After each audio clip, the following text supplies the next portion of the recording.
দর্শক, Walton smart fridge presents TVS ইনসাইটে আপনাদের স্বাগত জানাচ্ছি। আমি রিয়াদ হোসেন।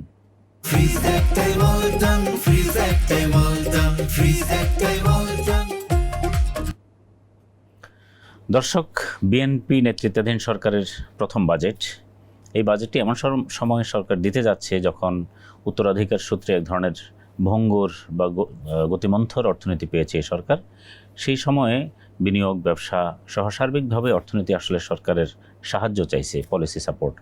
তো এই সাহায্য এই বাজেটের মাধ্যমে কিভাবে আসবে সে বিষয়ে বিজনেস স্ট্যান্ডার্ডে আজকের লিড রিপোর্টটি প্রকাশ হয়েছে। প্রতিবেদনটি করেছেন বিজনেস স্ট্যান্ডার্ডের ডেপুটি এডিটর সাজ্জাদুর রহমান। আমরা আজকে তার সঙ্গে বিস্তারিত আলাপ করব। সাজ্জাদ ভাই, আপনাকে স্বাগত আমাদের স্টুডিওতে। এই যে অর্থনীতি সাহায্য চাইছে, কি ধরনের সাহায্য? আপনি ইন্ট্রোডাকশনে একটু বলেছেন যে আসলে তারা উত্তরাধিকার সূত্রে একটা ভঙ্গুর অর্থনীতি পেয়েছে। এটা বেসিক্যালি আপনি যদি দেখেন যে কোভিড থেকেই এই আপনার স্লো ডাউনটা শুরু হয়েছে। যে কোভিডের বছরে তো অলমোস্ট আপনার অর্থনৈতিক কর্মকাণ্ড খুবই স্থবির ছিল। সো তারপরে 21-22 একটু রিকভার করা শুরু করছিল। দেন 22-এর শুরুর দিকে আবার রাশিয়া ইউক্রেন যুদ্ধ, কমোডিটি প্রাইস বেড়ে গেল, ইনফ্লেশন বেড়ে গেল। তখন কিন্তু আসলে সরকারের এনার্জি প্রাইস বাড়াতে হলো। সো তখন কিন্তু ইনফ্লেশনটা একটা ফুয়েল করলো, এবং সেই হাই ইনফ্লেশন কিন্তু এখনও আছে, এখনও কমে নাই। 9%-এর উপরে, 9.7 লাস্ট মে মাসের হিসাব। তো এটা ডাবল ডিজিটের ছিল এক সময়, স্লাইটলি কমেছে, বাট স্টিল এটা ক্লোজ টু ডাবল ডিজিট। তো এই যে ইনফ্লেশন যদি এই লেভেলে 4 বছর ধরে থাকে, আপনি সাধারণ মানুষের যে কী পরিমাণ কষ্ট হতে পারে এটা আসলে যারা ভুক্তভোগী তারাই বুঝতে পারছে।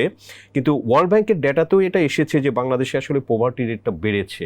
আপনি 18% থেকে 21% হয়েছে 25-এ, 3 বছরের গ্যাপে। তো এটা কিন্তু একটা বাংলাদেশের জন্য আপনি বলতে পারেন যে একটা সিগনিফিক্যান্ট একটা তাদের মানে ফল। বাংলাদেশ 2-3 ডিকেডস মানে কনসিস্টেন্টলি পভার্টি রেট কমিয়েছে, এটা কখনো বাড়েনি গত আপনি বলতে পারেন 2-3 দশকে। তো এটা কিন্তু আমাদের এখন গত 3-4 বছরে আমরা দেখছি যে পরিষ্কার এটা বাংলাদেশের যে একটা সফলতা, সেটার আসলে একটা ব্যর্থতা। তো নতুন করে লোকজন গরিব হচ্ছে, মানুষের ধরেন যে কাজ নাই, বিকজ গত 4-5 বছর ওই রকম আসলে বিনিয়োগ হয়নি। সো এই যে কর্মসংস্থান আমাদের দেশে, আপনি জানেন যে এখানে 17-18 কোটি লোক, এবং এর মধ্যে আসলে অলমোস্ট 50% কিন্তু তরুণী, এবং এই যে কর্মক্ষম লোকের তারা আসলে কিন্তু কাজ পাচ্ছে না। এবং আপনি যদি দেখেন যে 24-এর যে জুলাই অগাস্টের যে অভ্যুত্থান, এটা কিন্তু অন্যতম একটা কারণ ছিল যে মানুষের আসলে কাজ নেই। তো কর্মক্ষম লোকজন বসে আছে, কাজ নাই, একটা ক্ষোভ থেকে কিন্তু এটা হয়েছে।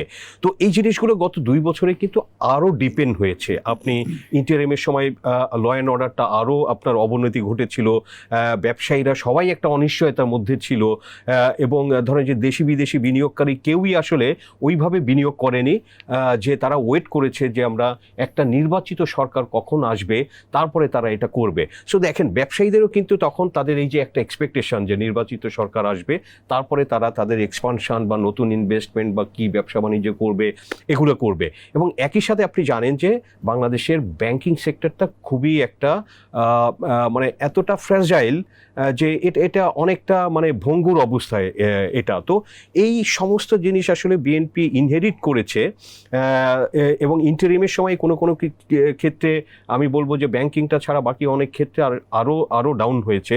তো এইরকম একটা প্রেক্ষাপটে এই যে বিএনপির আমি যদি বলি যে তারেক রহমানের নেতৃত্বে যে বিএনপি সরকার, বিএনপি তো আগেও ছিল, তারেক রহমানের নেতৃত্বে এটা বিএনপির প্রথম সরকার, তারা যে একটা নতুন সরকার, এখানে অনেকে দেখবেন যে নতুন করে ফার্স্ট টাইম এমপি হয়েছে অনেকে। সো মিনিস্টারও আসলে সবাই বলতে পারেন যে এরা বেশিরভাগই অনভিজ্ঞ। তো সব কিছু মিলে এরকম একটা প্রেক্ষাপটে কিন্তু এই যে বিএনপি যে বাজেটটা দিচ্ছে, অর্থমন্ত্রী তো আমির খসরু মাহমুদ চৌধুরী, উনি বাজেট ইতিমধ্যে ঘোষণা হয়ে গেছে, রাইট? তো এই যে এরকম আমাদের ইকোনমি যা চাচ্ছে ইনভেস্টমেন্টের জন্য, কর্মসংস্থানের জন্য, অথবা আরও অন্যান্য জায়গায়, সেখানে সরকার কতটুকু দিতে পেরেছে? আপনার ইনভেস্টমেন্টের জন্য আমরা যেটা প্রথমে যেটা বললাম যে এগুলো প্রত্যেকটা জিনিসই চ্যালেঞ্জ। তো এই চ্যালেঞ্জটা সামনে রেখে তারা যে বাজেটটা দিচ্ছে, তো সেখানে কিন্তু আমরা দেখলাম যে এখানে অনেক কিছুর একটা চেষ্টা আছে। আপনার বেসরকারি খাতকে একটু উৎসাহ দেওয়া, বা তাদের মনে করেন যে একটু সুযোগ সুবিধা, ট্যাক্স ভ্যাটে একটু বেনিফিট দেওয়া, স্থানীয় শিল্পকে এক ধরনের প্রোটেকশন দেওয়া। তো এই চেষ্টাটা কিন্তু আমরা দেখেছি যে সেখানে আছে। এবং একই সাথে এই বাজেটে সব থেকে যেটা ধরেন যে ইন্টারেস্টিং, এই যে ইনফ্লেশন যে 4 বছরের হাই, তো এখানে যে social safety net, social protection জন্য যে তারা বড় একটা অ্যালোকেশন দিয়েছে আপনার 1,45,000 কোটি টাকার মতো, যেটা 14% হাইক, এবং এখানে কিন্তু নাম্বার অফ বেনিফিশিয়ারির সংখ্যাও তারা বাড়িয়েছে। তো এটা ধরেন যে এই উচ্চ মূল্যস্ফীতির সময়ে এটা কিন্তু আসলে ওকে গরিবদের জন্য যতটাই হোক এক ধরনের কিন্তু সাহায্য করবে। আপনার ধরেন যে এডুকেশন, হেলথের কারণে কিন্তু ধরেন যে স্বাস্থ্যসেবার কারণে কিন্তু বাংলাদেশে নতুন করে অনেক লোক আপনার পোভার্টি লাইনে চলে যায়, বিকজ অফ এমন একটা ডিজিজ হয় যে আসলে তার জীবনের সঞ্চয় চলে যায়, যে একটা লোয়ার মিডল ক্লাস ফ্যামিলি তারা আবার আসলে পোভার্টি লাইনে চলে যায়। তো এই যে হেলথ বাজেটটা বাড়ানো, আমি মনে করি যে এটা একটা খুবই ভালো উদ্যোগ।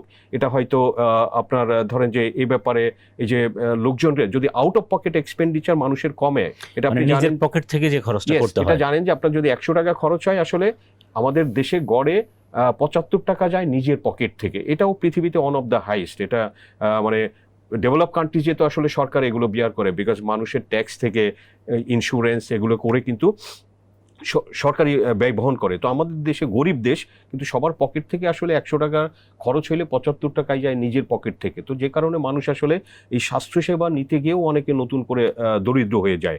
আপনি এডুকেশনটা এর সাথে রিলেটেড দেখেন, এডুকেশনে বরাদ্দ বাড়িয়েছে ফর দ্য ফার্স্ট টাইম, এটা ধরেন যে 2% অফ জিডিপি, এবং গ্র্যাজুয়ালি তারা এটা বাড়াবে। তো এখানে এটাও পভার্টির সাথে রিলেটেড। অনেকে মনে করেন যে খুব মানে দরিদ্র হলে সে কিন্তু তার ছেলে মেয়েকে ওই প্রাইমারি স্কুলে পড়িয়ে সে তারপরে নিয়ে কাজে দিয়ে দেয়, বিকজ তাদের আসলে প্রতিদিন যে তাদের বাঁচার জন্য তাদের কিন্তু আসলে প্রতিদিন আয় দরকার। তো যে কারণে কিন্তু সে তার ওই ছেলেটারে 5-এর পরে আর 6-এ সে পড়াচ্ছে না, সে 5-এর পরেই সে আসলে তারে কাজে দিয়ে দিচ্ছে। তো এই যে ড্রপ আউট, তো সরকার যদি এগুলোতে হেল্প করে তাহলে এই ড্রপ আউট হবে, এবং এই ফ্যামিলিটা যদি একটা বাচ্চা এডুকেশন নিতে পারে, এই ফ্যামিলিটা কিন্তু একটা সময় আসলে এখান থেকে আপনি ওর এক্সেল করার একটা সুযোগ আছে, লেভেল আপ করার একটা সুযোগ আছে, যে দরিদ্র থেকে সে আসলে লোয়ার মিডল ইনকাম যেতে পারবে। তো এই বিষয়গুলো আমি মনে করি যে ভেরি গুড ইনিশিয়েটিভস এই বাজেটে, যে ইকোনমিতে আসলে যে কোশ্চেনগুলো ছিল, তো এই কোশ্চেনের আনসারগুলো কিন্তু আমি মনে করি যে আজকে আমরা যেটা অ্যানালাইসিস লিখেছি, সো অলরেডি যেহেতু বাজেট দিয়েছে, তো এখানে কিন্তু এই আনসারগুলো অনেক কিছুই আসলে আছে। আমাদের বিনিয়োগ নিয়ে একটা বহু দিনের কথা, আমাদের বিনিয়োগ বান্ধব পরিবেশ দরকার, কর্মসংস্থানের জন্য আমাদের বড় বড় স্থানীয় বা বিদেশি বিনিয়োগ আমাদের প্রয়োজন। তো সেই বিনিয়োগের জন্য যা যা করা হয়েছে বা যে প্রস্তাবগুলো এসেছে, তাতে বিনিয়োগ কতটুকু গতি পাবে বলে মনে হয়? কারণ বিনিয়োগের সঙ্গে ইকোনমিক সম্পর্ক। হ্যাঁ, এর সাথে কর্মসংস্থান জড়িত, এর সাথে ধরেন যে প্রোডাকশন, ডিমান্ড, চাহিদা সবকিছুই জড়িত।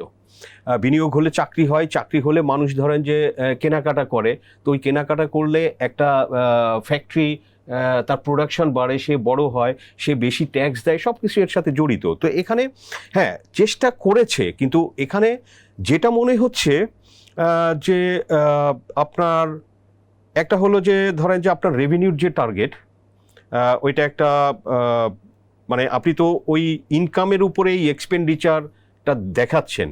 তো যেটা অনেক এক্সপার্টের মতামত, এবং আমাদের যে হিস্ট্রিক্যাল যে রেভিনিউ কালেকশনের ডেটা, তো যেটা নতুন অর্থবছরের জন্য দিয়েছে 6,95,000 কোটি টাকা টোটাল রেভিনিউ, এটা আসলে অনেক অর্থনীতিবিদ বলছে যে এটা অসম্ভব ব্যাপার।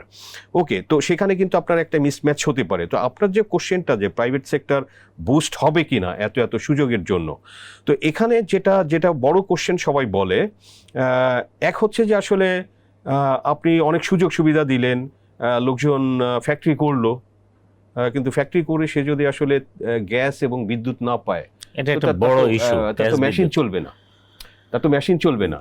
তো এই বাজেটে ওইটা মনে হচ্ছে সো ফার একটা মিসিং পয়েন্ট, এবং আমরা অলরেডি আমি কথা বলেছি কারোর সাথে। তো এখানে কিন্তু আসলে এনার্জি সাপ্লাইটা এনশিওর করা, এনার্জি সিকিউরিটি, বাড়ানো, তো এটার জন্য আসলে যথেষ্ট আপনার একটা ক্লিয়ার রোড ম্যাপ নাই, যেটা ধরেন যে health, education, social safety net, এগুলো নিয়ে যে ধরনের একটা কিন্তু রোড ম্যাপ আছে, সামনেও কি হবে সে ধরনের কিন্তু রোড ম্যাপ আছে। তো এখানে যেটা ব্যবসায়ীরা বলছে যে আসলে শুধু আপনি সুযোগ সুবিধা পলিসি সাপোর্ট দিলেন তাতেই যে মানুষ আসলে বিনিয়োগে ঝাঁপিয়ে পড়বে, তো সেটাও হবে না এই এনার্জি যদি এনশিওর না করা যায়। আরেকটা বিষয় হচ্ছে যে আসলে ফাইন্যান্স কে করবে? ফাইন্যান্স তো ব্যাংক করবে। আপনি সব এনকারেজ করলো, আমার ক্যাপিটাল মেশিনারি ডিউটি ফ্রি আনা, র মেটেরিয়ালস ডিউটি ফ্রি আনা, তো আমি ভাবলাম যে একটা ফ্যাক্টরি করি। তো মানুষ দেখবেন যে 100 কোটি টাকার ইন্ডাস্ট্রি করলে সে আসলে 70 crore টাকা ব্যাংক থেকে লোন নেয়, 30% থাকে নিজের ইকুইটি বা ইনভেস্টমেন্ট। তো ব্যাংকগুলো কি এর জন্য আসলে প্রস্তুত?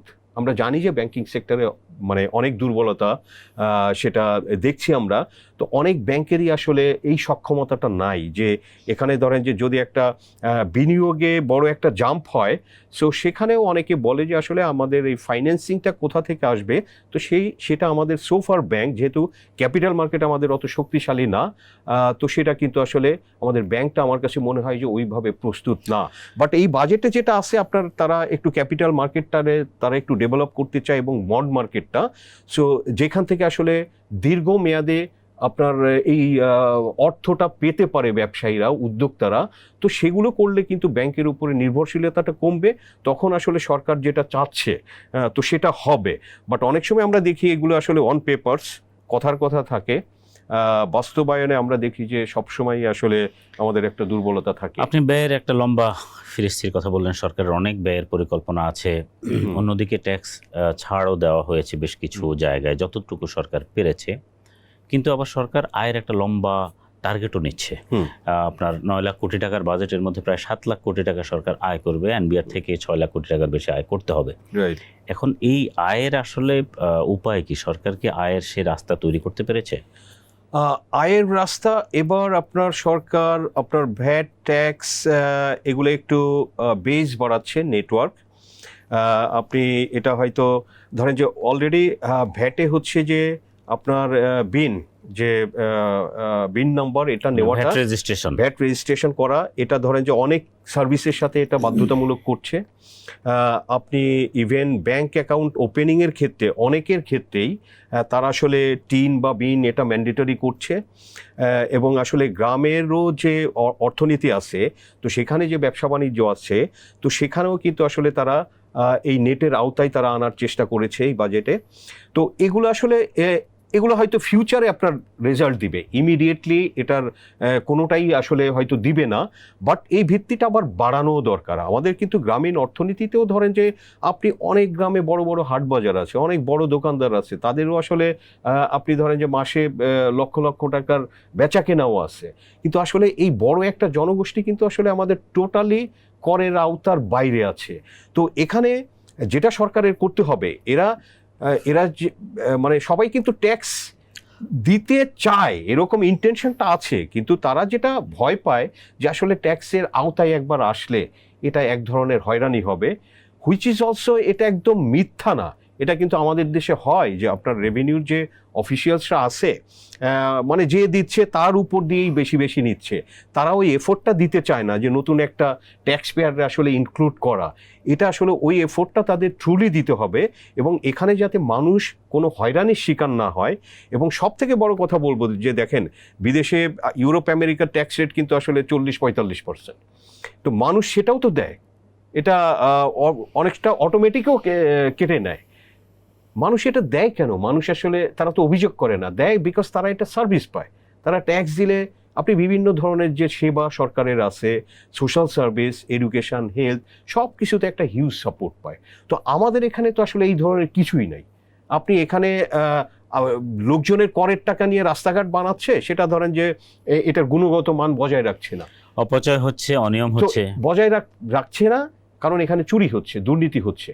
তো দুর্নীতি হওয়ার কারণে কি হচ্ছে, এই রাস্তাটা যেটা 5 বছর টেকার কথা, সেটা আসলে 1 বছর পরে আবার ভেঙে চুরে যাচ্ছে। দেখেন এটার ক্ষতিটা, ভেঙে চুরে যাচ্ছে, তো এখানে ট্যাক্স পেয়াররা তাদের গাড়ি চালাচ্ছে, ওই গাড়িতে কিন্তু তাড়াতাড়ি তার টায়ারটা নষ্ট হচ্ছে, তার গাড়ির সাসপেনশন নষ্ট হচ্ছে, তার কিন্তু গাড়িতে আবার খরচ করতে হচ্ছে। ট্যাক্স পেয়ার আসলে উল্টাভাবে কিন্তু ক্ষতির সম্মুখীন হচ্ছে।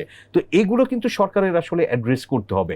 মানুষকে যদি ট্যাক্সের আওতায় আনতে হয়, বাংলাদেশে ভাই 17-18 কোটি লোক বললাম, এখানে মাত্র 40-45 লাখ লোক আসলে ট্যাক্স রিটার্ন সাবমিট করে বা ট্যাক্স দিয়ে থাকে, এর মধ্যে সবাইও ট্যাক্স দেয় না। তো এটা আসলে 1-2 কোটি হতে পারে। বাংলাদেশে middle class and effluent class এটা বলা হয় যে মিনিমাম 3 কোটি লোক।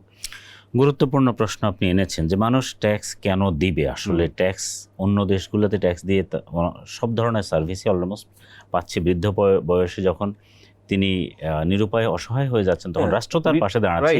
আমাদের দেশে আসলে সেই ব্যবস্থাটি সেভাবে গড়ে ওঠেনি। এখানে করদাতা, ফলে এটি একটি গুরুত্বপূর্ণ প্রশ্ন এবং করের টাকা অপচয়, দুর্নীতির মাধ্যমে অপচয় হয়ে যাচ্ছে, এটিও গুরুত্বপূর্ণ বিষয়। আপনাকে ধন্যবাদ আমাদের আলোচনায় যুক্ত হওয়ার জন্য। প্রিয় দর্শক, এই ছিল আমাদের আজকের আয়োজনে। আমাদের অনুষ্ঠান যদি ভালো লাগে তাহলে লাইক, কমেন্ট, শেয়ার করবেন। টিবিএস এর সঙ্গে থাকুন। আপনাদের ধন্যবাদ।